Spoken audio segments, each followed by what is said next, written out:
be on or before the end of this session, and would like for you to fill the attendance survey, or would like for you to fill the survey, because from the survey we'll be sharing the recordings and the slides of this session. So if you would want to get the slides of this session, you need to fill the survey. And also the attendance is also part of what we use for the certification. The Business Leadership Excellence Program is a series of events, and at the end of the day, you'll be given a certificate for some people that have been very consistent. So you need to fill the attendance. Aside that, I'll also encourage us to sit back, be with our pen and paper, because we will have a lot of things to jot down at the course of this session. So right about now, I'll be handing over to Tosin. Tosin, hope you are prepared for us. Please, you can take the floor. Thank you so much. Yeah, thank you very much, Chiamaka. It's nice being on this call again. Reminds me of good old days. So, good afternoon, everybody. Um, it's so nice to be here, and you are all warmly welcome to today's Docenti Global Business School Leadership Development Program. We are delighted to have you join us for this session that is both timely and highly relevant in today's fast evolving business and leadership environment. I mean, aside from what we've learned in school, I mean, Nigeria is so structured in education that we have this curriculum that keeps repeating itself, and it feels like everybody is missing on the knowledge that should be available to us.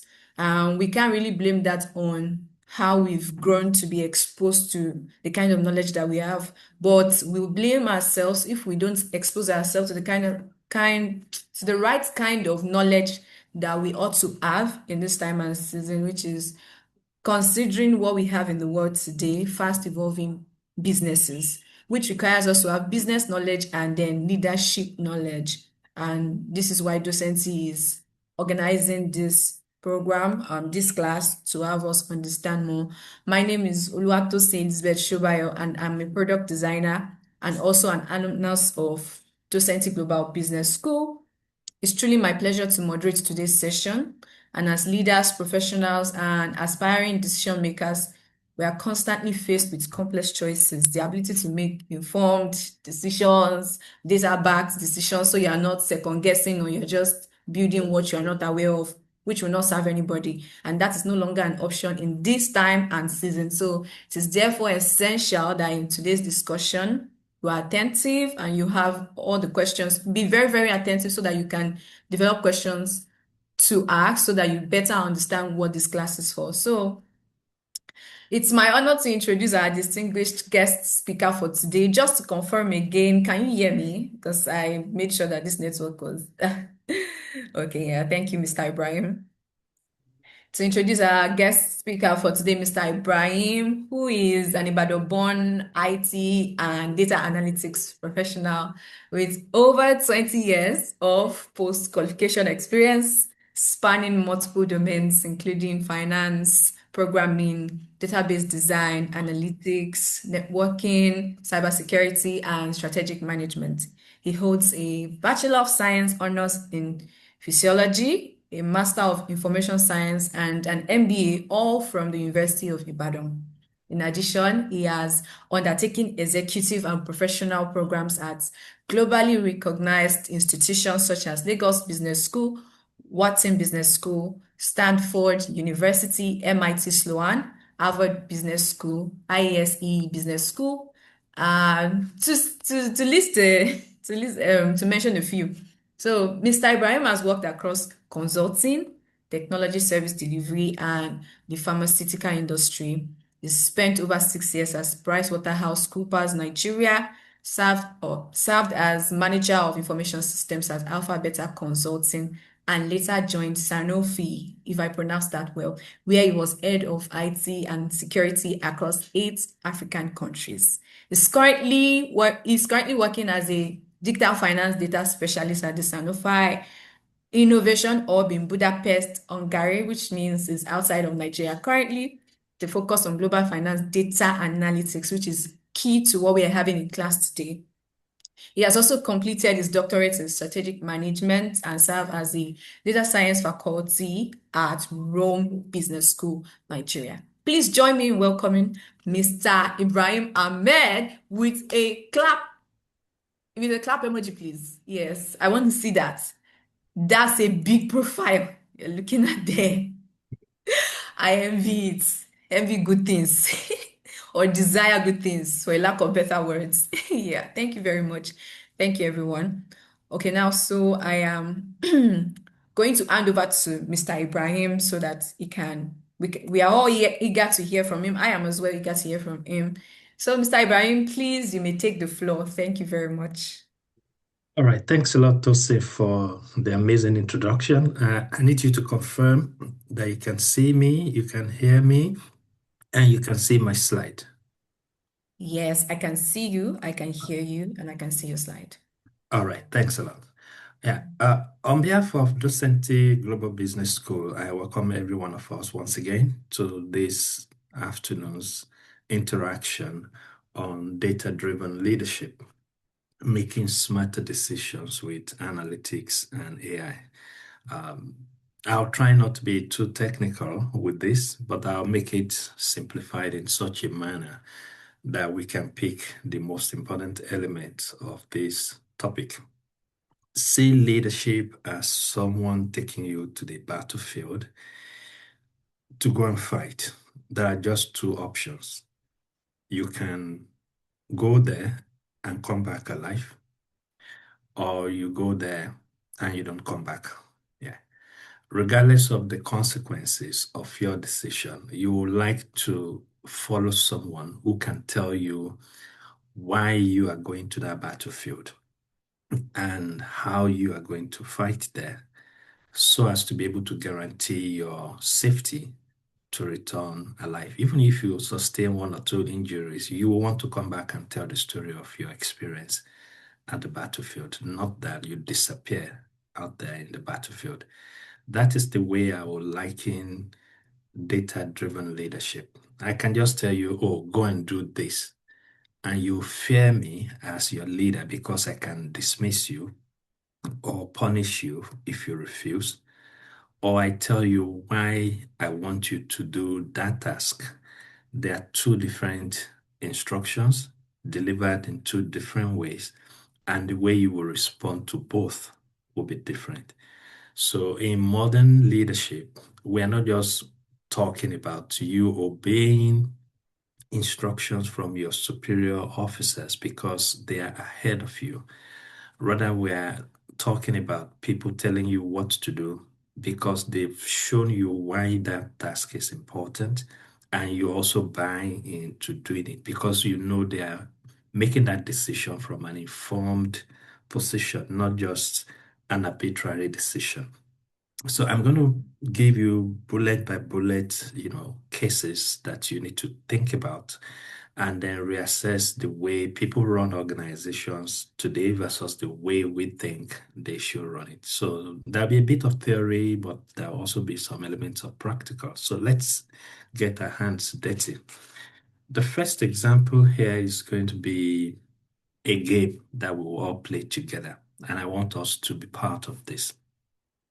So let's assume you're a project manager or a product owner like Tosin, and your management is bringing a new product to the market. We don't know the name of the product, but we know that it costs your company 6 naira to make a unit of the product. So let's say this water bottle of mine, okay, costs 6 naira to make, and you want to sell that product to consumers.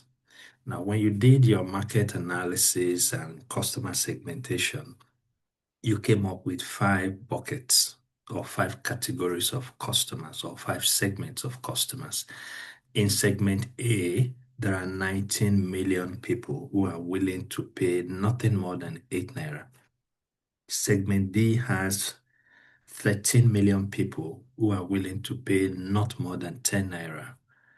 And it goes on and on till you get to segment E with 11 million people who are willing to pay not more than 15 naira. The question I'm asking all of us at this point is, how much would you charge such that you can maximize your profit from selling this product? I give us 5 minutes to look through this exercise, and then I would like to hear your opinion on how much would you charge if you were the product manager in charge of this product.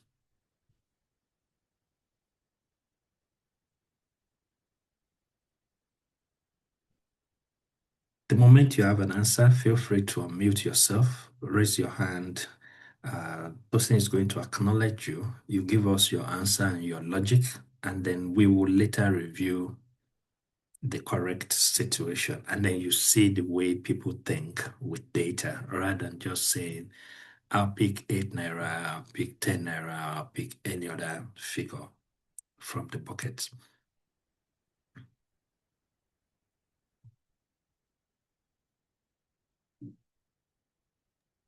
Okay, guys, please let's signify if you have an answer, then I'll pick us to respond.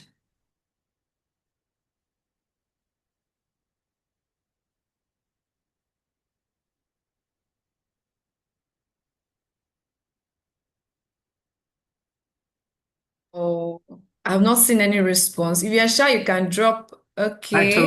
Titus wants to speak. Let's hear. Okay, yeah. Yes. Yeah. Good afternoon, everyone. Good afternoon. Yeah.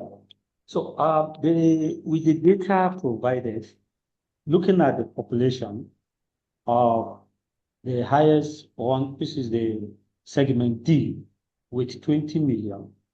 Then looking at with that population, I would say that it is better we go with that because the more the volume of or the more the number of people that will patronize you will enable you to get much more turnover than when the population is, if you look at 20, it gives a big gap. The next one, that should have been A, which is 19, but look at the Naira available is 8 million, but compared to the 20 million and then having 13 million. So I will choose category D. Thank you. All right, thank you very much, Titus. Yeah, Danla De Haruna also shares that same opinion. I am looking at his response in the chat box. Do we have any conflicting opinion from this option? Just one more option from anyone.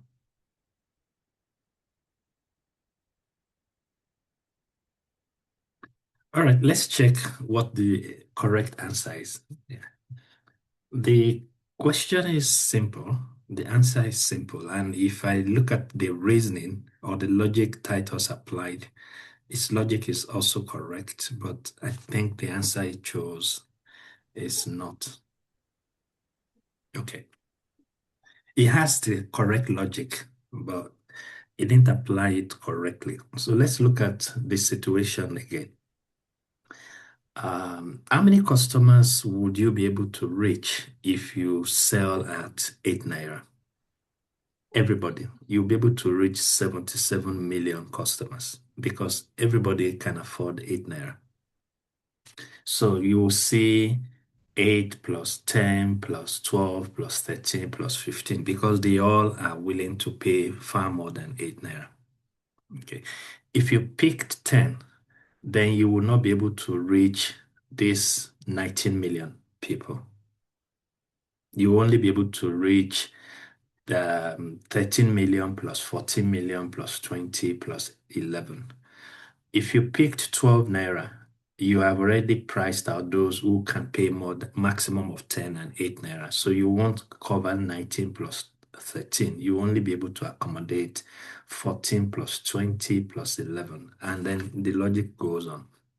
So the first thing you do is to look at your target customers. So if you picked 8 naira, you can reach 77 million. If you pick 10 naira, you can reach 58. If you pick 12, you can reach 45. And all the way down to 15, you can reach 11 million. So once you have this number, let's even assume they are all buying from you once, which is a fair assumption. It means that at 8 naira, 8 times 77 will give you a total revenue of 616 million. Mind you, our target is to maximize our profit, and you can't know your profit until you know your revenue and your cost. So I already told you that it costs 6 naira to make 1 unit. So if you are selling total volume of 77 million, then it will be 77 million times 6. That will give you your total cost. And then if you have your total revenue as 616, you deduct 462 from 616, and then you have your profit. And you apply that same logic across all the other rows to get what you have in column. Just hold on a second. To get what you have in this column. So just to summarize again, I got total customers by saying for 8 naira, you add all of these guys together. For 10 naira, you add all these guys together because they are willing to pay a minimum of 10 naira. For 12 naira, it is these 3 figures. For 13, it's these 2. For 15, it's just this last figure. That was how we got this. And then we assume just that they are buying once, and we know the unit prices again, the willingness to pay. Then we just do volume as these figures here. And then to get the total cost, it will be the unit price times 6 naira times the quantity. 6 naira times quantity will give you the total cost. To get the revenue, it will be the selling price or the unit price times volume. It will give you this. And your profit will be total revenue less cost. So our answer should be to look at this cluster of numbers for the highest figure, which is 270. And the price that gives us that is not from any other thing but 12 naira. That is the way to maximize your profit. Even though the logic is understood by Titus and Danladi, but the way they applied it was wrong because they didn't think through this second option of, clustering people who can afford that price, and that was where they missed it. So if they had gone for option D, which was their initial answer, to sell at 13 naira, they would have made a profit of 217 million instead of making a profit of 270. That's a massive difference between the two. And an error like this can lead your company into leaving so much on the table for other people to grab. So we need to be very careful when we are making decisions of this nature and look at all of the available, scenarios and data before saying, oh, it's option A, B, C, D, or E. And this is just one of many situations that decision makers often face in real life. Having said that, I'll give you 2 more cases to think through. You can decide on what the answers will be later. Let's say someone comes up to you today and says, there's an opportunity for both of you to build a house at Ibotemeta in Lagos. You will need to contribute 250 million naira, and they will build 16 apartments on that plot of land. So it's going to be a high-rise building. But 4 apartments of these 16 will belong to the owner of the land. We're not buying the land. Someone who owns that land is not asking us to pay for it, but he has given us the land to build on. but the rent proceed from 4 apartments will go to him. The proceed from the remaining 12 apartments will come to us. We will collect the rent for 25 years on the 12 apartment. After 25 years, we will return the land and the house on top of that land to him. Of course, we assume that construction of the house would take like 8 months. So the question I'm asking you is, if you were in a position to put 250 million naira down, would you invest in this business or not, and why? Do you think this is a good business for you to invest on, and why? Think about it. The third case and the final one, before I go into the theory of decision making, is this. Let's say you live on this street. This is my street. This is the house where I live. Okay. But under my house is Burger King, there is Starbucks, and the next house to me has McDonald's. But from the point where I shot the picture from, there is a metro station where people pass through every now and then. So my question to you is, if you were to set up another eatery on this road or along this street, do you think it makes any sense to set up something like Burger King, like McDonald's, with your own name along that road? Does it make any sense or not? Think through it, and then later I will come back to discuss the answer, with you. Now, when people talk about decision making, you can't ignore the relevance of business analysis. And for you to make correct decisions, you need to understand what the gaps are in the environment where your business is established. And that's going to give you an idea of what your business goals will be. What are the gaps that you're trying to fill?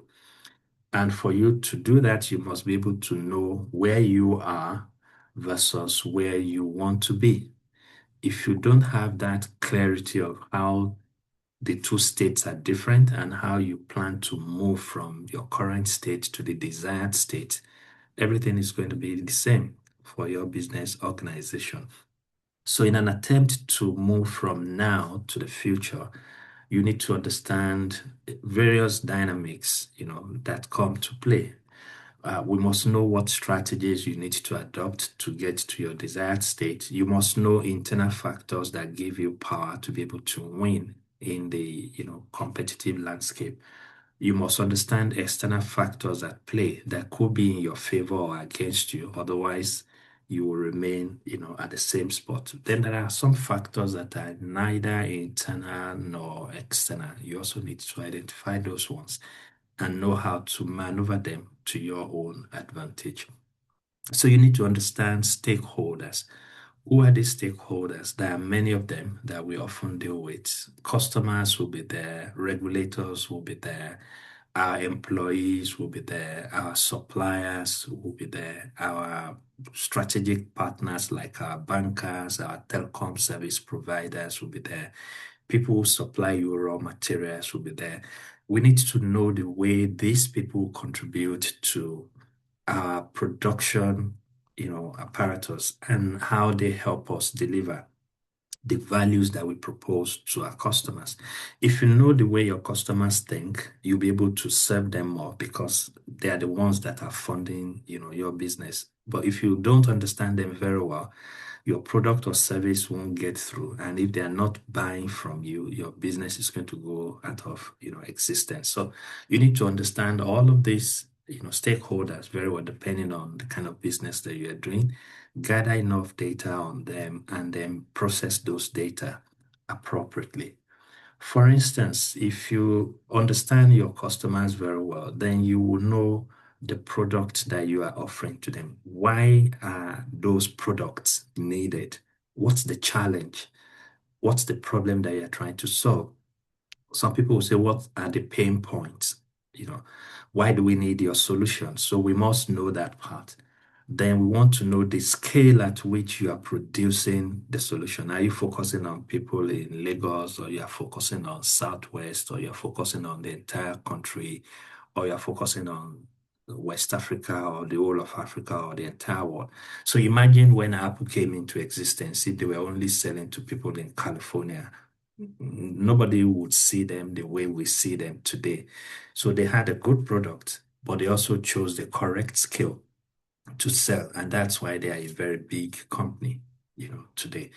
You also need to ask yourself before you start your business, am I doing what someone else is already doing? Or I'm doing something new? Because if you sell puff puff and some other people are already selling puff puff, people that want to buy puff puff will be like, what's different in your own puff puff from the existing ones? If we cannot see the value proposition in your own, puff puff, then you are just duplicating what others are doing. So why yours? We must know why we must buy from you. Is it the quality that stands you out? Is it the packaging? Is it the customer service? Is it the delivery channels? Is it the price that you charge? Is it, the after sales support? Is it the hygienic status of the production environment? There are a number of things that people will think about. Is it the design? Is it the elements of your product? How usable is it? How reliable is the product that you are bringing in? People will look at all of this and say, oh, this is the customer or the producer or the vendor that I would like to deal with. So as a decision maker, you need to learn what customers want. You need to build what they want and then measure the traction, how well they are embracing the product when you push it out there. And technically, there is a concept of design thinking that is anchored on three pillars. First, we talk about the viability of the product that you're bringing into the market. We think about the desirability of the product. Do people want it?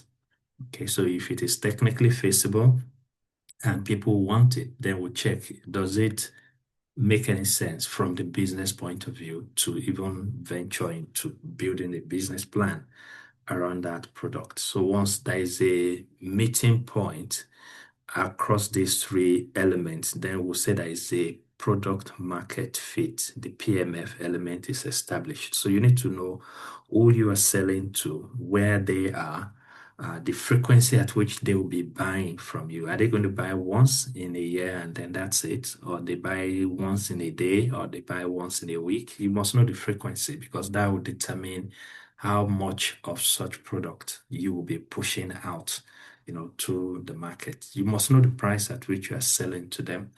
And is your product a nice to have or an essential product? For instance, I go back to the puff puff business again. If I sell puff puff to people, I won't say kids, to people along the road, do they really need it?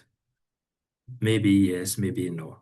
But in some environments, maybe it's a construction site and, they don't really have access to locations where they can eat. And I set up an eatery around them. Then my food becomes an essential element to them. It's not a nice to have, because there are no alternatives to that. So I must check, are there other people selling similar things that can serve that purpose within that terrain? It's important for you to know how much would you spend getting a single customer. They call it CAC, customer acquisition cost. You must be able to measure it, the cost of acquiring an extra customer that buys from you. Even if you don't advertise, you should know how much energy goes into you marketing your goods and services before people come in, to buy. How easy will it be for people to switch from you to another person doing your kind of business? If it is easy for them, then you may be losing customers easily. If it is difficult, then you'll be able to retain a lot of people. So if you sell puff puff and another person shows up tomorrow to sell puff puff beside you, then there is nothing that you are using to hold your customers, because they can go and buy from that other person. It means your switching cost is very low. But if your customers need to think twice before they go buy from another person, then it means the switching cost is on the high side and you'll be able to retain a lot of people. So think about the way banking system is in Nigeria today. It's easy for you to move from bank A to bank B to create account because the switching cost is not as high as it used to be, or you switch from one telco provider to another. So you need to think about this. As a business leader, you also need to think about your channels. Channels are quite diversified. It could be the payment channels, it could be the delivery channel, it could be the channels through which your source materials, come to you. Then you need to think about how you want to interface with people to communicate your values to them. That's marketing. What will your growth look like? Is it going to be delayed, or it's going to be a quick one at the beginning, then it slows down? Let's see what that evolution of your business will look like. You must understand all of this. And this diagram shows the stages. First thing is to see the gap, then define what your minimum viable product will be like, which is the prototype of the product or service that you're bringing to the market. And once there is a product market fit, there'll be traction. People will begin to pay you for that MVP. Then your MVP will go through improvement. Of course, the iPhone 17 we use today is not the same as the original iPhone that came out in 2006. There have been lots of features added to it. So you keep enhancing the product before you can say, okay, we have a mature product. Even the mature product will still keep changing. So it's not an end of the road kind of process. So you need to understand this and know what happens at each stage and make the correct decisions. Otherwise, you're going to go out of market. I spoke about customer analysis. I'm going back to it again because you are in business because of your customers, not because you have a product. I'll say that again. You are in business because of what your customers want, not because of what you like to design. If you design what customers don't want to buy, then nobody's going to buy that product or service at the end of the day, and you're going to go out of business. So you need to understand customers very well. And there are many studies that have been done on how customers behave and how they make purchase decisions. You need to key into that and know how to exploit that positively to your own advantage. The ultimate goal for you will be to enhance your revenue growth by acquiring more customers, just like Titus told us in his previous analysis. So you need to know how you can use people's location to, maximize this. Their psychological way of thinking, their economic power, their age cadets, the sociological way of acting. You need to use all of these elements in your decision making and try to acquire as many customers as you can, because you may not be able to increase price of your product or service, but if you have the critical mass on your side, we expect revenue growth for you. And if you're able to reduce your cost of production significantly, then naturally your profit is going to be on the rise. The market where you want to play, I'm still going back to marketing. How big is it? Investors will ask you to tell them the size of the market where you play. If you don't know how to size the market, you will run into trouble as a leader. Now, let's look for a business that is fashion centric, for instance. You are a fashion designer and someone is saying, how big is the fashion industry in Nigeria? It's going to be difficult for you to come up with a figure unless you understand the fundamentals of market sizing. And this is the way you go about it. You look at Nigeria and say you have about 235 million people in the country. So that will be your potential addressable market. But all 235 million cannot come to you alone as a top fashion designer. Everybody won't buy from you. Okay. So we need to think about your total addressable market. Maybe you say male and female adult Nigerians. The moment you do that sort of delineation, you already split this number into two. So you will have like 100 and let's say 17 million, because half of the population are 18 years and below. So you already have the original figure by, that margin. But you still cannot sell to all adult male and female Nigerians. So you may probably say people who are earning 500K and above. So that will be your serviceable, addressable market because based on the price of what you are selling, those are the people that you think can afford you. By the time you put this number up, this 117 million, I can guarantee you will drop to like maybe 20 million if you use this salary as the basis. But you still cannot sell to everybody because some are in Benue, some are in Borno, some are in, Zamfara, some are in Akwa Ibom. So you can't reach everybody. So by the time you reduce them to people within your scope, you probably will have like, let's say 5,000 people in your serviceable, addressable, attainable market. So these are the people who will be coming to you on regular basis to buy, not the 117 million. So if you want to size the market, it's around this figure. You put this number here as the number of customers. How much do you charge whenever you sew clothes for them?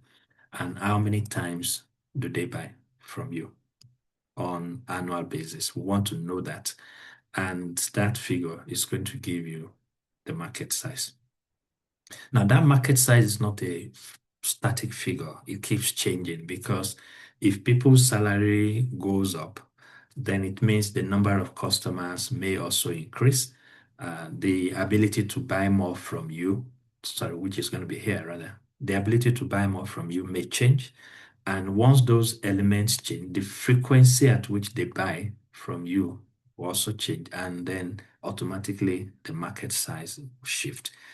Now, the fact that the market size is expanding does not mean your own revenue is expanding because we need to talk about your share of that market. You're not the only fashion designer in the industry. So that is where your competitive advantage comes in. What drags people towards you and what share of the market is controlled by you. And those are the things that you need to make your decisions on. Now, so when you look at Nigeria, don't just think about, oh, I have a product. It's good to think about that. You should also consider the landscape where your business is taking place. And these figures are very important. How do they impact people's decision to buy? A man with a wife and 4 kids and salary of 250K would not likely go in the direction of a product that is not tied to his or her survival if the price is already in excess of 10,000 naira. If you earn 250K a month, before you spend 10,000 naira on any product or service that's not tied to your accommodation, your food, tuitions of your kids, you need to think deeply. So we need to understand how all of these elements play out as leaders and use them to our own advantage. Also, you must understand a lot about micro and macroeconomics.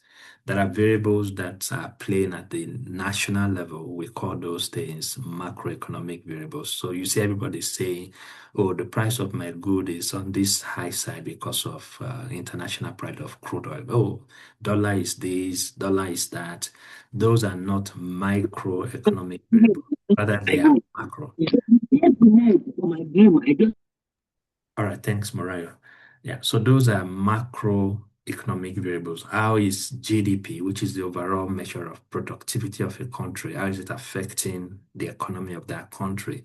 How is inflation impacting the economy? You must understand the concept of unemployment and how it affects people.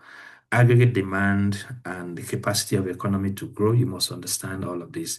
FX rate, you must understand it and how it affects your business as a person. Then you come to the market side.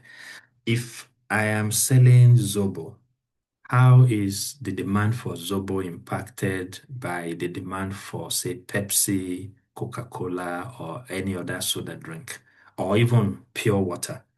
Because these are substitute products. So people's earning capacity will decide on which of these products they will go for. If they're highly paid, they may not come the route of Zobo. They may go Malta Guinness and the likes. But if they are on the not too highly paid side of the economy, they won't go the line of Maltina and Co. They will come on the lower side and buy. So why should they buy your drink and not the substitutes that are out there? So people talk about elasticity, which is like the way people behave if you add 1 naira to the price of the product. Is that going to impact, their consumption pattern in any way? You must understand this. It's not the same as you driving a car and buying fuel into your car. Even if the price of petrol goes up, you still need to drive your car to the office. So your opinion really doesn't matter. It's something else that will suffer for that. So as a leader, you must understand the impact of these variables on your business.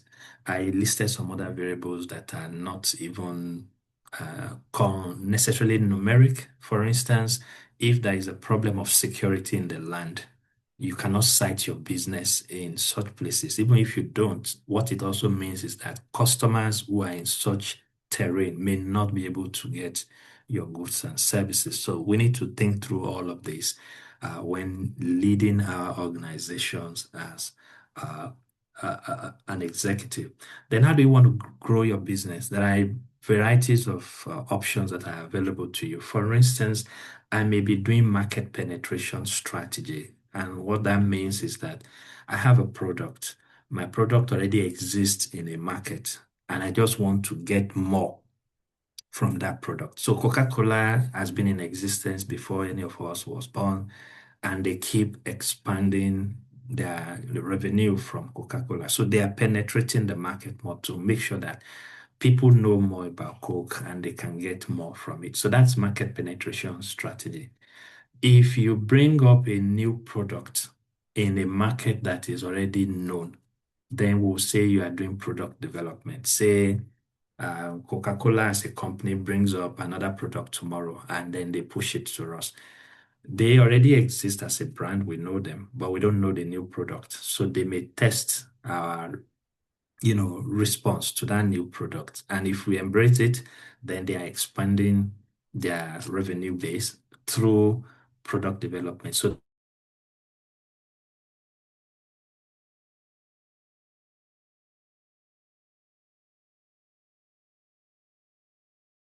to do, if people don't know you, it may be difficult for you to, break bounds within such market. It's not impossible, but you need to do more to be able to win.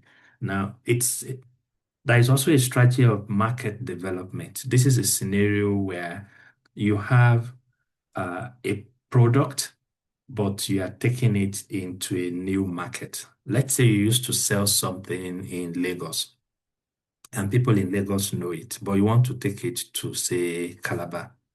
It's not going to be the same strategy as if the product exists in Lagos, but you want to capture more of Lagos. So that's when you say you are doing market development. You are taking a known product into an unknown place to advertise it and see if people will embrace it. And when the product is new and the market is new, you are doing a diversification strategy. So different companies will adopt different strategies depending on their maturity and the terrain in which they work. Then we can also grow our business by looking at the returns that we get from different products and see which one is going to be the product that we should focus on. Let's say you have 4 or 5 products. All of them will not bring you revenue at the same level. There will be some that are slow moving, some will be very fast moving, some will give you high profit, but few quantity will be sold. Some will give you large volume, but very low profit. You need to understand the profile of all of this and then know how best to push them, to the market. Then the raw materials that you use in production, what are those raw materials? Where do you get them from? Are you getting them locally or you are importing them? If you are importing them, then there are orders around your supply chain. If you are getting them locally, how close is the source to your production infrastructure. If it is far, then you incur extra cost of moving them.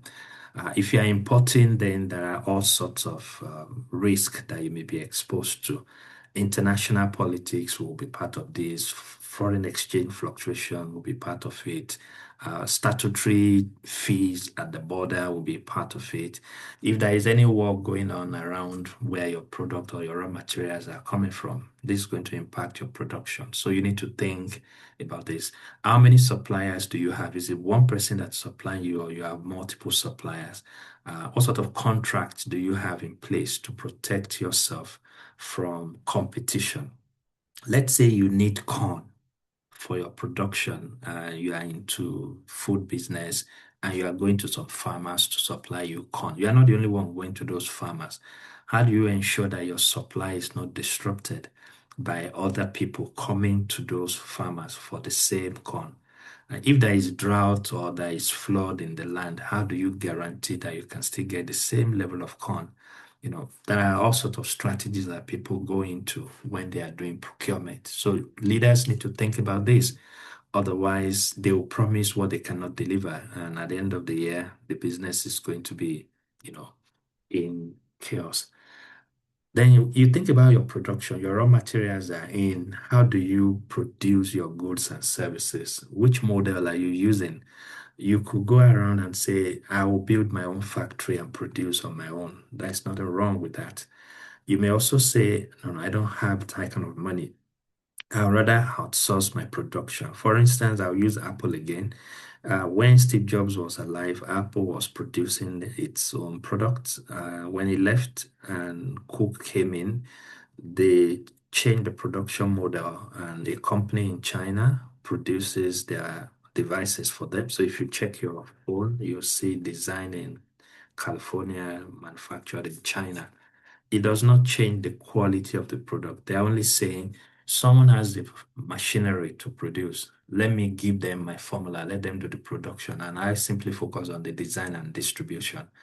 It's a model that can work for you. So you don't necessarily have to, invest a lot of money in owning the machinery. So you can, outsource the production to third-party manufacturers, and it's going to work for you. In fact, you can outsource production to your competitors if they have excess capacity, so you don't have to worry about buying machines, maintaining those machines, and paying operators, as the case may be. Then you need to think about the staffing if you are the one setting up factory, but if you're outsourcing, you don't worry your head about that. Now you think about your capacity. How much capacity do you have? What's the maximum production level you can attain in a day? Are you maximizing the use of your machines? If not, what are you doing with the excess capacity or the idle capacity that you have? These are elements that you need to think about. You need to also think about market proximity. When Apple produces in China, you have about 1.6 billion people in China. India is close to that area, another 1.5 billion. You're already talking about half the population of the world being reached. So movement is a lot easier to get to the rest of the planet. It's a wise decision. And that's why today you see most companies do their production in China. They only think about, distributing to wherever the consumers are. So you need to also make that decision as a user. And this next slide focuses on distribution. Which model are you using? Do you want to handle the distribution on your own, or you get some distributors and then let them do the, distribution for you? Let me draw a simple diagram just to give you an idea of what this slide is about.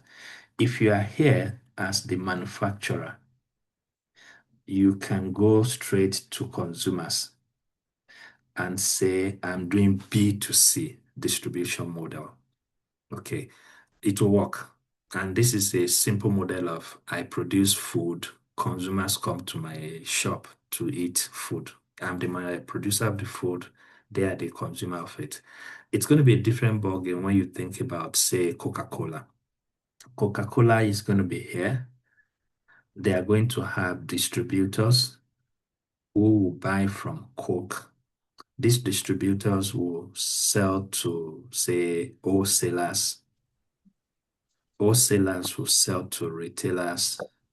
Retailers will sell to uh, people like us, consumers. So this is the distribution chain when you choose that B2B model. You hardly will see any one of us getting married or having a big party tomorrow, and then we'll say we are going to Coca-Cola to buy many crates of their drinks. No, we will go through, at best, we'll go to a wholesaler. We won't go to the manufacturer. This will impact your pricing because the way the pricing model works is if you buy Coca-Cola at say 200 naira, then you will know that the retailer has made his own profit, the wholesaler has made his own profit, the distributor has made his own profit, the producers also made their own profit. So Coca-Cola would not have produced that drink at 200 naira. Every other person will have built their own margin along the way. So you need to think about your consumer. Can they afford 200 naira? Yes, maybe this model will work. If they cannot afford 200 naira, then you need to cut some steps down in your distribution chain so that the product gets to your consumer at the level that they can afford in terms of pricing. You also need to think about your warehousing. Where are you going to keep your product? Do you have your own warehouse or you use someone else's warehouse, in which case you'll be paying for the rent of the space that they have? These are decisions that leaders take, not just, arbitrarily saying, okay, this is the way the business is going to run. Then you need to think about your operations, think about your business processes. How well structured are they? Are there controls in place to check for, lapses in the way your business processes are? You think about where automation can come in. Are you automating the processes that can be empowered through computing? And what are the key performance indicators? Do you track all those things? Do you see how close you are to your desired goals? If no, then there is a problem with your business. It's not just about operations because you can't get so much from business if you don't have staff. So you need to think about the sourcing. Where are you getting your talent from? Are you recruiting straight from the university or you are poaching from some competitors or you are getting people that you have to train on your own? You need to think about diversity in your workplace. How inclusive are you in your recruitment model? Is it a company that says something Nigeria Limited and all your staff are from just one place? We need to think about it. Gender element is part of inclusivity these days. How many women do you have in your workforce? How many of them are in senior management position? You need to think about this. How well is your headcount going to evolve over time? When you start the business, how many staff do you start with? 6 months down the line, what will be the headcount? 1 year, 2 years, 3 years down the line, how would the number of staff, be changing in response to the growth of your business? What sort of contracts are you going to give them? How many of them will be permanent? How many of them will be, contract staff? Is there a possibility of conversion from contract to permanent, status? What are the terms and conditions around this? You need to think about that. How many departments do you want to have in your business? What should be the career path for different people? Then what strategies do you want to keep using to retain your staff in the face of competition and temptations from, your rivals who may say, oh, they want to poach your employees? You don't want to lose your best hands and start hiring greenhorns and spend a lot of money, retraining them. You need to think about your HR dynamics, correctly. Now, when you think through all this, you are more like a boxer who is good. He can throw jabs, he can throw hooks, he can defend himself. But how do you rank versus your competitors? You must know where you rank.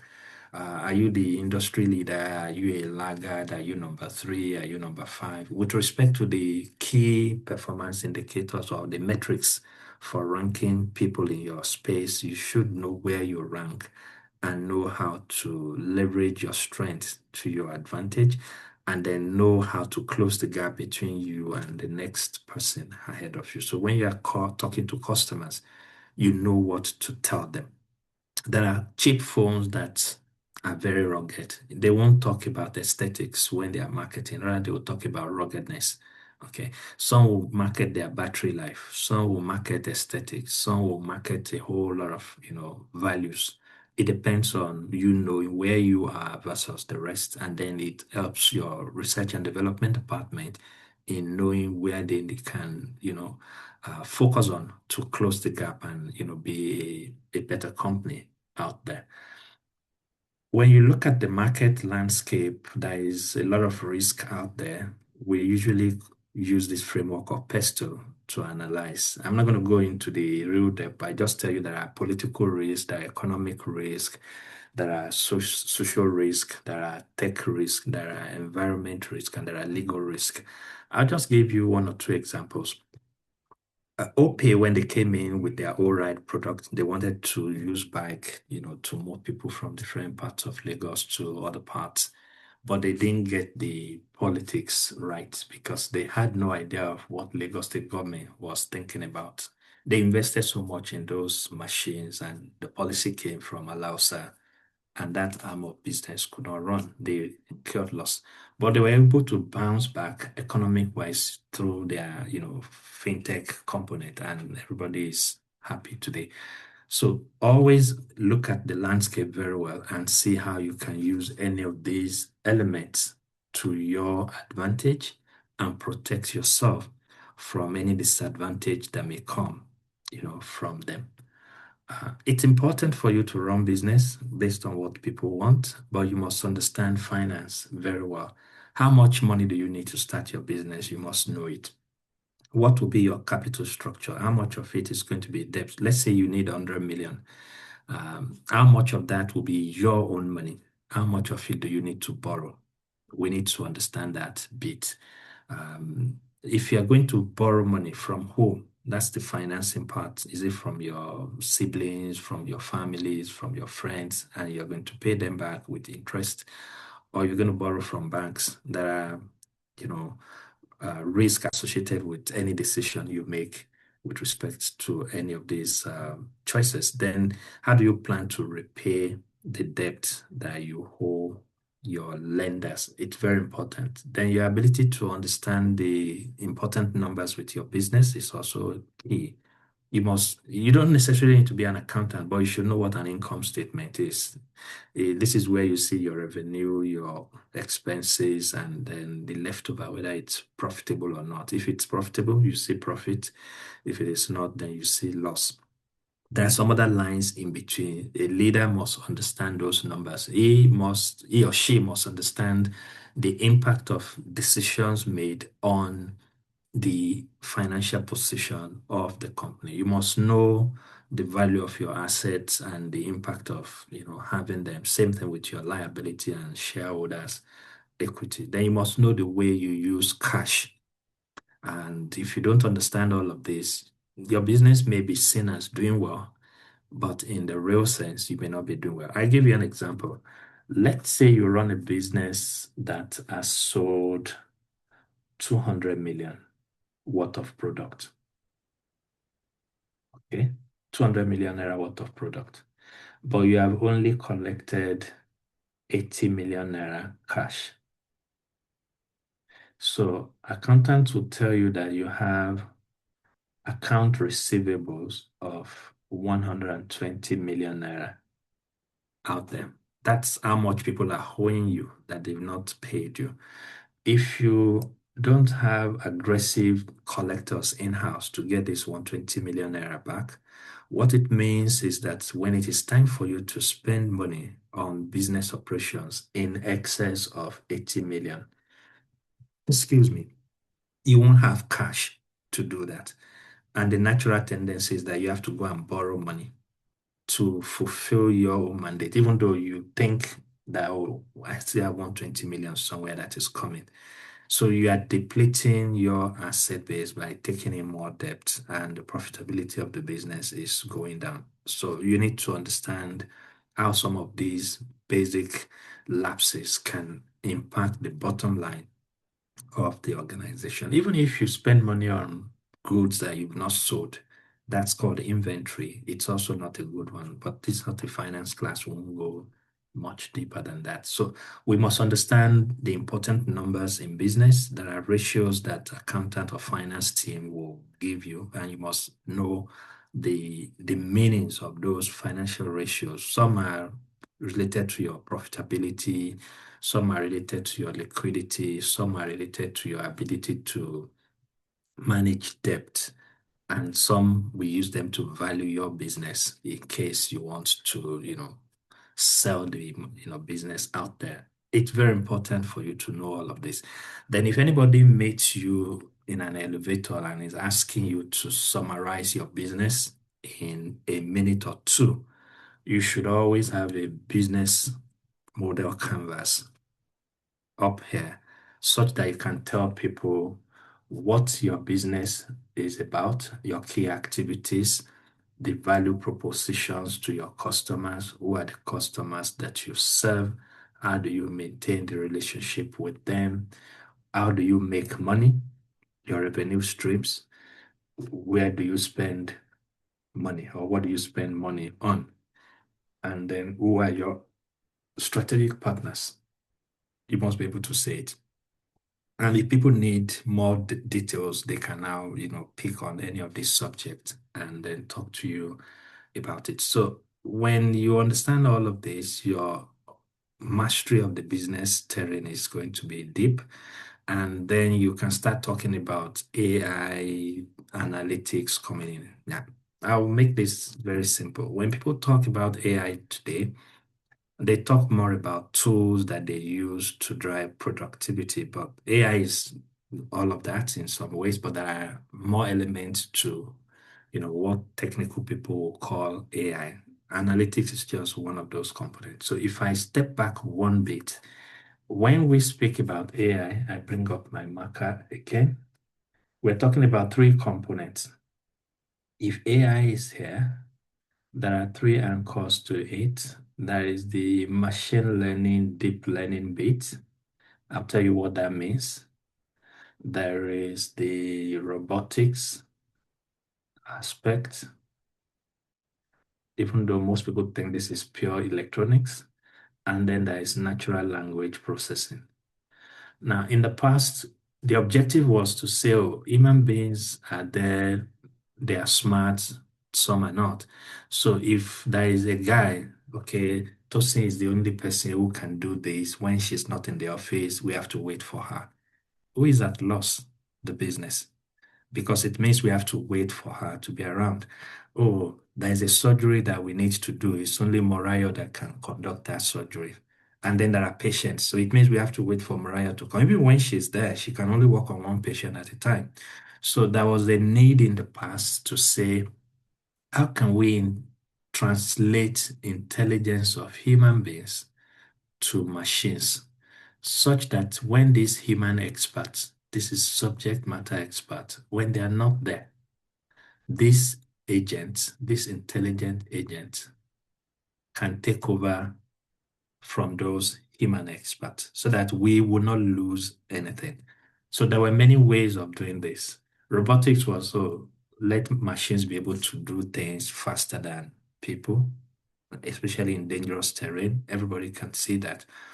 But for other redundant areas, things that you do that are like routine-based, we used to design expert system with rules. Now these days, people talk about machine learning and deep learning, which is like you are using algorithms to look at hidden patterns and logic in data, and then you make decisions on the basis of that. That's what ML and DL is. But when you ask people these days what they know about AI, they simply jump into natural language processing through LLMs, which ChatGPT and other similar tools have revolutionized in the last few years. But essentially what we started it here in NLP was to say, can we type text to the intelligent agent, and can the intelligent agent understand our text? Yes. We moved from there to, can it help us convert our text to audio and read out what we type? Yes, we got to that point. Then it got to a point when we could read or say things and the computer could type it for us. Then we got to the point where it can be audio both ways. And now we're at the stage where context reasoning has been added to what NLP is giving us, and we're generating content that never existed. So when you think along that, landscape, and you bring analytics into it, it means you're saying, can we use data to make informed decisions? The obvious answer is yes, just like we were told at the beginning of the class by one of our coordinators that data is the new oil through which people can make money. So when you are in the analytics landscape, what are the four types of decisions that you can make? We have what we call descriptive analytics, which is looking at, oh, for last year, this was what we did, this was what we set out to do in this region.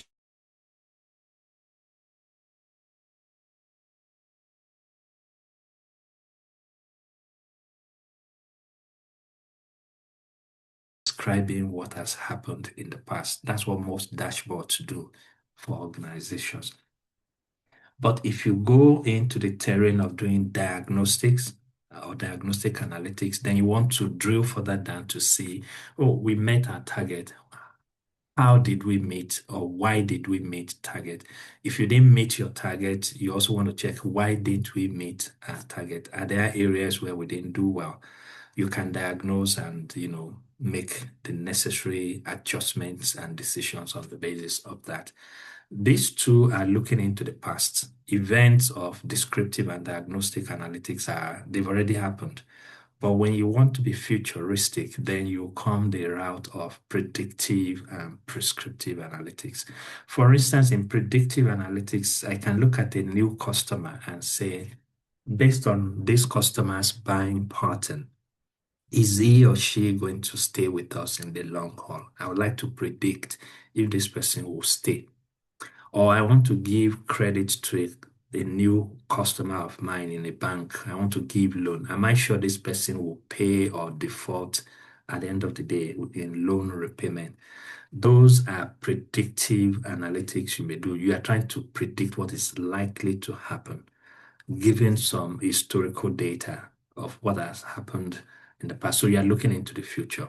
So let's say a company has a target of 1 billion naira for 2026, and they know where they are. They want to make 1 billion naira, but they don't have an idea of how to get to 1 billion from maybe their 500 million naira. In fact, let's even make it 800 million. How would they get to 1 billion? They probably don't have an idea. You can use a prescriptive model to tell you how to get there. It's prescribing the path to a desired goal for you. There are models also for doing that. So in an organization that has its fundamentals in place, you know the way your business is managed, everybody knows its roles. You can leverage AI and analytics to say, let's use our existing data, ensure the data is clean, ensure the data is correct, ensure the data is available, ensure the data is secure. You can use available techniques to, harness the potentials of this data to strengthen the position of your company, maximize your return, the value that you give to all stakeholders, and everybody is happy at the end of the day. So I believe if we focus on these elements, our organizations will be better led, their positions in the competitive landscape will be stronger, and profitability of those businesses will be enhanced, and everyone will be happy at the end of the day. So I thank you very much for being there. I'm available to take your questions now. Over to you, Tosin. Thank you very much, Mr. Ibrahim, for the insightful class. You're welcome. Yeah, thank you very much. Really appreciate. I learned a lot personally because I'm not just a product designer, but I'm also trying to put out like digital products, not digital experience as in maybe like a book. I've written books. Yeah, and I know what I struggled with trying to reach target audience and all the likes, trying to create content so I can have a base level so anybody comes to my profile and all the like. So I could kind of relate, but this is really advanced and it's a big knowledge that I'm taking home with me. So I believe that every student on this call as well has a big understanding or could part with something from this class. So I'm just going to be asking a question or two. While I do that, dear students, please, if you have any questions, do where to raise up your hand and then you'll be permitted to. But if you are too shy to maybe use the mic, you can drop your question in the chats and I'll read it to our teacher. Thank you very much. Okay, so my first question is because I did note down a few things. From the beginning of the class, you were saying if you're in business, you said you are in business because of your customers. Wait, let me read that again. You are in business because you know your customers very well. If you don't know your customers very well, then you can't be in business. Like you are not in business because of yourself and all the likes. Absolutely. So I begin to think about old adults. Okay, so I have a mom who, so I'll just be very, very practical because I don't want to ask any question that's not related here. So I have a mom who would not do social media and she sells shoes and all the likes. So what do we do to this kind of what do so not in the well, I mean I've convinced her I could try for her, but so if we have people like this who are in business, how can they come from their non-technical background to adopt AI, just like you mentioned, in order to be able to make data-driven decision making? Now I'm talking about MSMEs, SMEs, people who are business owners, but they do not have technical background, and now they've heard this or they are going to have a knowledge of this. How do they adopt this data-driven techniques that we now have in order to build their business? And something about cost. There are a lot of businesses that are being cheated now because their money is outside. They don't know where the money is going out. They just know they are making sales, but the money is not coming in and all the likes. So that's just my question. That's my first question. All right, yeah, thanks a lot, Tosin. Yeah, if I'm moving your mom from her current state to where you want her to be, I'll say you need to do it gradually. Don't drag her along that transformation, otherwise she will refuse to move with you. So the most important thing is I need to establish that she can use a smartphone. If yes, she can have a product on WhatsApp for business. Okay. Yeah. And once she has her products enrolled on WhatsApp for business, the rest is going to be marketing. Once she can drive activities towards her account, people will buy from our WhatsApp for business platform, and the rest will now be, oh, she can see the business is moving because more demands are coming through that channel.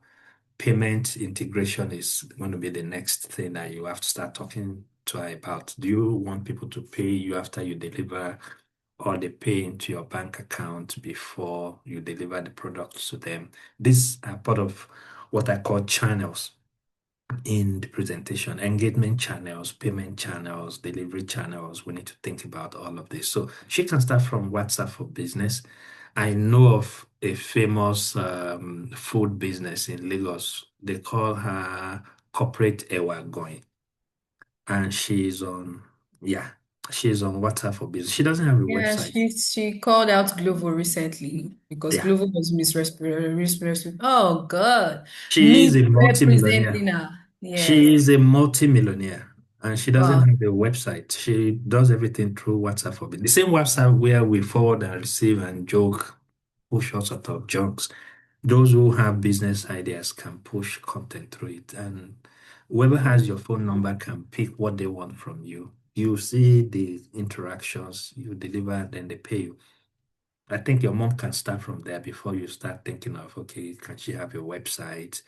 Can she start, engaging people in Yeah. chat formats? But I think WhatsApp will be good for her now. Okay, thank you very much. So You're my second question is, I mean, Nigeria is one of the developing countries that we have. And the amount of people that are aware of what machine learning is, NLP is, I mean, we are more familiar with ChatGPT, DeepSeek, and all those things that make our work productive or that enhance productivity for us. So in an emerging market like Nigeria or even in Africa where we are not as developed as the Asian countries or the European countries?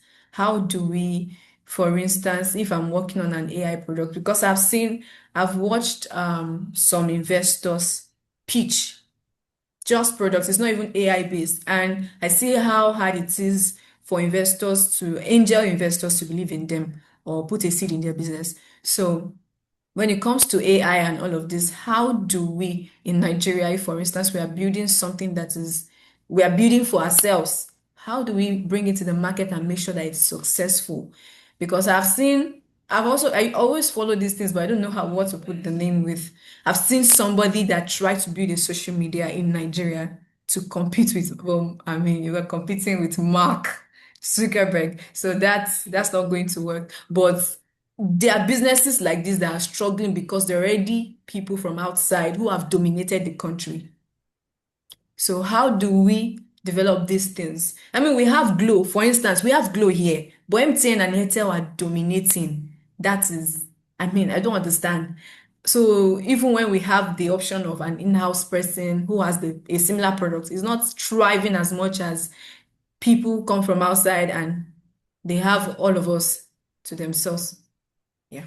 So All that's right, just I get your point, and I'm trying to scribble something on my screen, and I hope we can all see it. Yeah, it's good to have ideas, but it's better if you can create a business model around your idea that will give you a path to monetization. No, so many people have brilliant ideas, but ask them, how do you want to make money from this idea? They have little or no clue. So when you have brilliant ideas and investors are looking at your ideas, they really don't like you because you have brilliant ideas. They like you because they are seeing you as a machine to make more money. Okay. So if you watch Shark Tank, for instance, and you see Mr. Wonderful, Mark Cuban, and all the other sharks, interviewing, uh, you know, ideas owners, it's likely because they see like, oh, if I put X amount in this business today, 10 years down the line, 5 years down the line, or 20 years down the line, this is how much my X will have grown into. So they are looking at your structures. They are looking at your business model. They are looking at the risk surrounding the business that you are doing and trying to decide if there is a clear path to monetization or not. It's not about your gender, it's not about your color, it's not about your background. It's pure business. Okay. So if you have a brilliant idea and investors can see the path to growth and monetization and profit through it, they will invest in it. But I do not see why someone will want to compete with Facebook, for instance, unless you are trying to go into a war that you cannot win. Yeah. I'm not saying it's not an interesting challenge. I've given it a thought several times, but can you win that war? If the answer is no, then don't start it. Okay, let me bring it home a lot clearer. Every device that you see on the planet today can be seen to run on some of these elements. Android OS, okay, this is D. iOS from Apple, Windows from tablets. Microsoft, Okay. laptops predominantly. Yeah. Okay, I'll put Mac into this. So laptop market is dominated by Windows and Mac. Okay, mobile, iOS and Android. So if you want to come up with a new platform, the first thing those people will do, they will put an embargo on your country. So their devices, the hardware will not be able to work because you will not be able to sell any of this in your jurisdiction. So if phones cannot run iOS or Android, and laptops can't run on Mac or Windows, where is the browser that you are going to use to check the rival product that you want to bring in. Even the browsers themselves, the Edge, the Mozilla, the Safari, they are coming from these established guys. So to change the world order is not going to be an overnight thing. I think we should focus more on producing content that everybody can use and not try to change the rules of the game overnight. We didn't get here overnight, and we're not going to get out of here overnight. So I'll give you one other example. Look at this country called Indians. If you ask Professor Humphrey Akanazu, he will tell you when we were much younger, we knew them for Indian films. The same thing with this country called China. We knew them for Chinese film and fake products. But over the course of 45 years, the storyline has changed. China is now the most technologically advanced country in the world. India is up there when you talk of tech advancement, software. Most of the tech companies are even headed by people of India origin. So how did they get there? They invested in infrastructure, they invested in education, and they used their population to their advantage. In Nigeria, we have the population, education, we have schools, but the quality of what we produce is not top-notch yet. And then the infrastructure is not there. So we can't compete favorably. And that's why you see a lot of people coming outside Africa to pick up expertise in Europe and the rest of the globe. But even when they do that, do you see Nigerians, Ghanaians, or other nationalities going back home to develop their countries like Chinese and Indians do? No. So we need to have that national mission. That patriotism has to be there. Whatever you pick as experience outside, you should be willing to go back home and develop your country. That's the way to change the narratives. Otherwise, we'll continue to cry on social media. And one day I know they will probably come and say, okay, we should start paying for using those social media. And then that's when this idea of yours will become handy. Do we have an alternative? No. Yeah, that's very true. That's very true. Thank you very much for your response, Mr. Ibrahim. We have a question from Simon in the comments. It says, how do you penetrate a new product to existing market segments you control as a marketer? All right. I can see his question, even though the way he worded it is a little bit complicated, but I see there is something they call product bundling in marketing. You bundle. So let me put it like this. You sell this drink. People already know it. They love it. They buy it a lot. Okay. But there is a new product that you're trying to bring to the market, and you don't know whether people will love it or not. So you can combine it. You bundle a new product with this. Okay. So it will be like this. You say, if you buy this, your normal product, maybe in the first 3 months, you can pick this one free.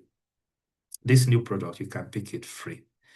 And if you pick it free, we probably will come and check how well does that impact the original product that people used to buy.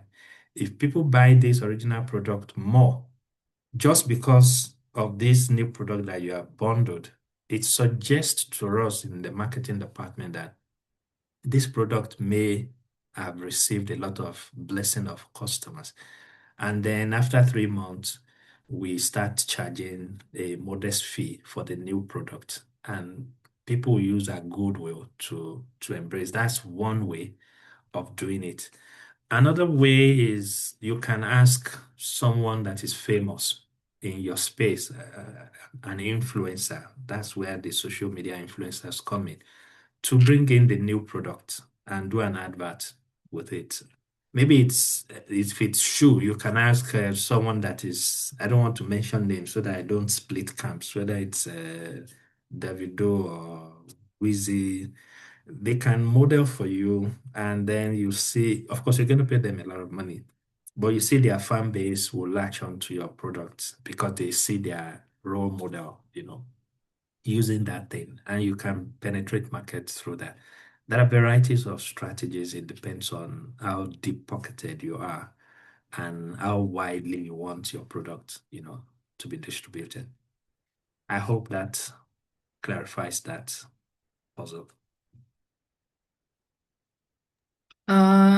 Yes, it does. But I want to confirm from Simon, please, if that answers your question, kindly like use an emoji or respond in the comments, or you can unmute your mic and respond.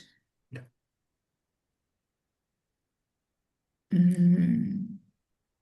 Haven't seen any reaction. And are there any more questions? We are still taking some, although our time is fast spent. Yeah. Okay, thanks, Simon. He says that it answers his question. Okay, Mr. Ibrahim, in the absence of no other questions, thank you very much for sharing your wealth of knowledge and experience with us today. Your insights on leadership, data, analytics, artificial intelligence has been both practical and inspiring. And not to forget, you have two questions for us that we're supposed to go back to. Not to Okay. forget. Yes, we So I have gave you this question. Would you set questions. up a rival business here?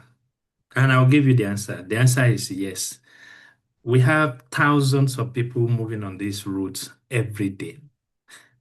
And that means there is a lot of crowd entering this door to Burger King or entering this one to McDonald's. There is an ATM machine on this side of where this gentleman is walking towards.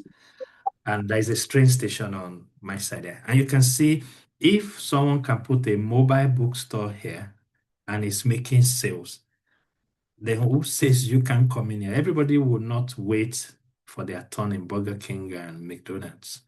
And a friend of mine set up a business somewhere down here. He called it Six Chicks. And this is the interior of the business. And he targeted people because he is the first you will see down the road. So before you even get to the edge of the street here, your head is already thinking, if this place is crowded and this place is crowded, and then you are descending into the train station, you don't want to go back and start looking for food. So why don't you make up your mind and buy your food early before you get to this point? So he took that business decision. He's selling similar products as them, but the speed of operation is a lot faster. He has a good ambience. His operation is lean, and then you can pay pretty much the same way you pay in any of those places. We don't carry cards around. Just use your, phone to make your payment. Then he gamified the business operation. I love that bit. You see this wheel here, list all the products that they sell. So if you spin the wheel, whatever comes out is given to you as a bonus. And that dragged a lot of people into that business. And today it started small, now it has several other branches within this city. And he's not a Nigerian. And it's a way of letting people know that regardless of wherever you may be in the world, if you have mastery of the dynamics of the environment where you operate, you can empower yourselves economically without necessarily going into some shady things that many of our people are known for outside. Yeah, there are businesses that thrive. You just need to understand the fundamentals.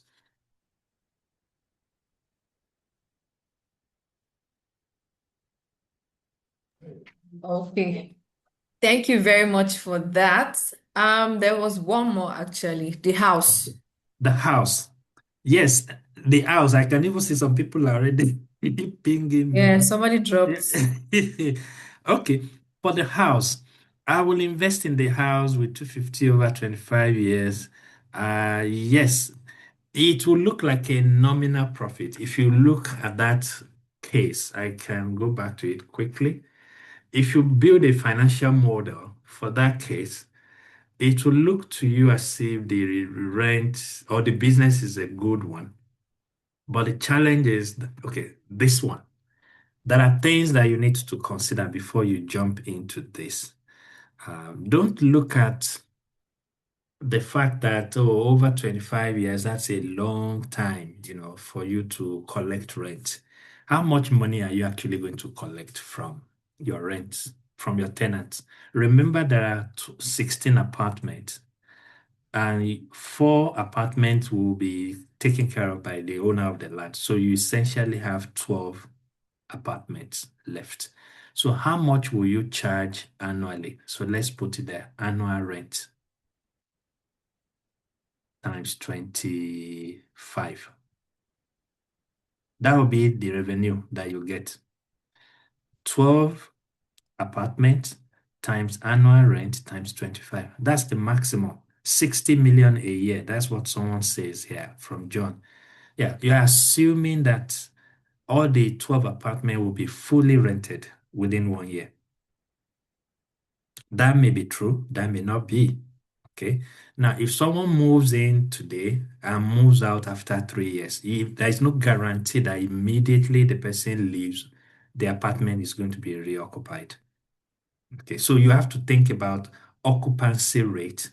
You need to think about the rent changing at some point. You cannot charge the same rent throughout the 25-year period. There'll be some moments when rent will just be static, and some moments you may need to, increase it. Then you also need to think about your costs. During that period, all statutory fees on that asset will be taken care of by you. Land Use Act, fee, tenement rate, maintenance of the house, insurance of the house, provisions of, security, cleaning, blah, blah, blah. You'll be the one that will be responsible for all of this. If anything happens, you'll be directly responsible for, handling that. So it will end up going to what are my costs over the 25-year period. You must know your cost elements. Then what are my revenue elements over the same timeline? You must know that. Then don't just look at, total revenue and total cost, and then you get the difference out. You need to also think about what we call time value of money, TVM. Is 20 million naira today the same as 20 million naira next year? The answer is no. 20 million naira today is worth more than 20 million naira next year because there is an inflation factor that you have to put in. And this 20 million naira today will probably be about 17 million naira next year. So when people think through all of these elements, they will produce a model. I have a financial model for this case. I can send it to Chiamaka to share with you, but it's going to be driven by your own assumptions. And whichever assumption of yours that you put in, if they are valid, you would see what we compute as the net present value. This is NPV of that investment. So the NPV of the investment will give you the opportunity to decide whether you should go on or not. If the NPV is positive, we'll tell you to go on. It's a calculated number, net present value. And if the NPV is negative, it says, oh, this business is not going to add value to you. Don't go into it, and then you can easily back off. Now, financial modeling is something a lot of people, necessarily like to go into. You don't really need to be a core finance or a core tech person. You just need to have an open mind. You understand basic finance and accounting, and you can model any situation if you understand Excel very well. Docenti will teach many of these courses, and I think it would be nice if people can take part in that. Okay. All right. Thank you very much, Mr. Ibrahim, for the explicit answers that we got. It was such an interesting class. I can testify to that. And I want to hear from other people. So it's not like maybe I'm the only person that enjoyed this class. If you really enjoyed this class, please drop a thumbs up or drop in the yes. Thank you, Victor. Thank you, Mr. Matthias. Thank you very much. So, Mr. Ibrahim, can we quickly have like a short word of encouragement for every participant in this class who is aspiring to go into the data-driven world, after this course with Docenti? Yeah, thank you. All right, thanks a lot. Before we leave, I'll say don't chase money, okay? Chase value. When you chase value, money will chase you later. A lot of people chase money. Wherever money is, they want to be there. I tell them money will always be everywhere. It depends on how you want to make your money. Okay, chase value and money will come after. For you, it's so easy. Start with Microsoft Excel, learn it very well. It won't take you more than 3 months and you are good with it. From there, go to SQL, learn it very well. It won't take you more than 3 to 4 months and that combination is good. From that point, you have two paths. You can go the path of visualization. People would design dashboards. And right there, I'll put Power BI, Tableau in the bucket. Those are two leading options in the market that you can learn and you get a good job as, a data analyst or a visualization analyst. You may also go the route of data engineering.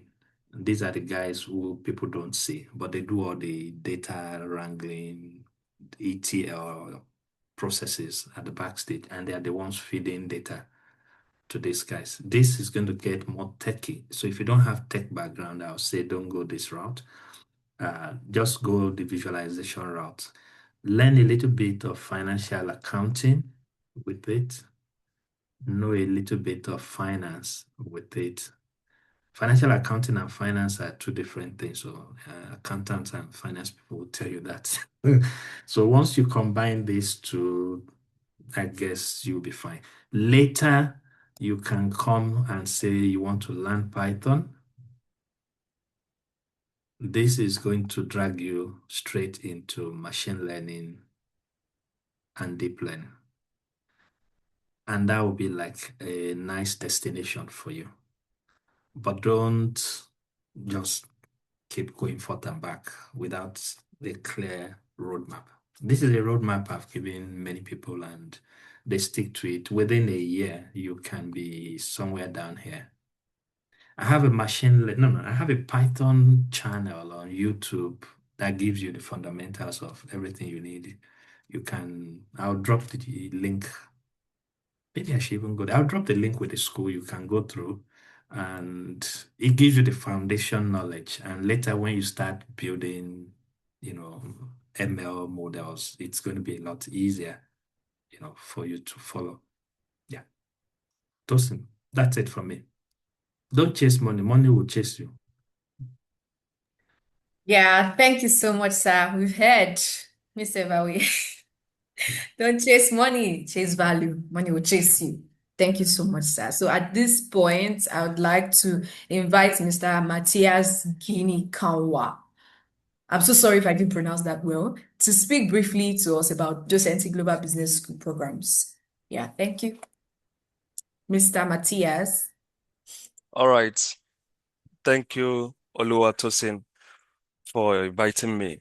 I will begin by thanking Dr. Hamed Ibrahim. It's always inspiring and charming listening to you. There is this incredible capacity you have in terms of breaking down complex concepts into breaking them down into granular details that people can feel at home with them, people can relate to them, and even use them to do something tangible. Thank you so much. It was quite an inspiring one and illuminating at the same time. I learned a lot, just like Shobayo said. We are happy to have you on the call, and thank you for this opportunity to enlighten our students. My thanks also goes to Oluwatosin, the moderator of today, for doing a great work to coordinate this call and direct the activities of the session.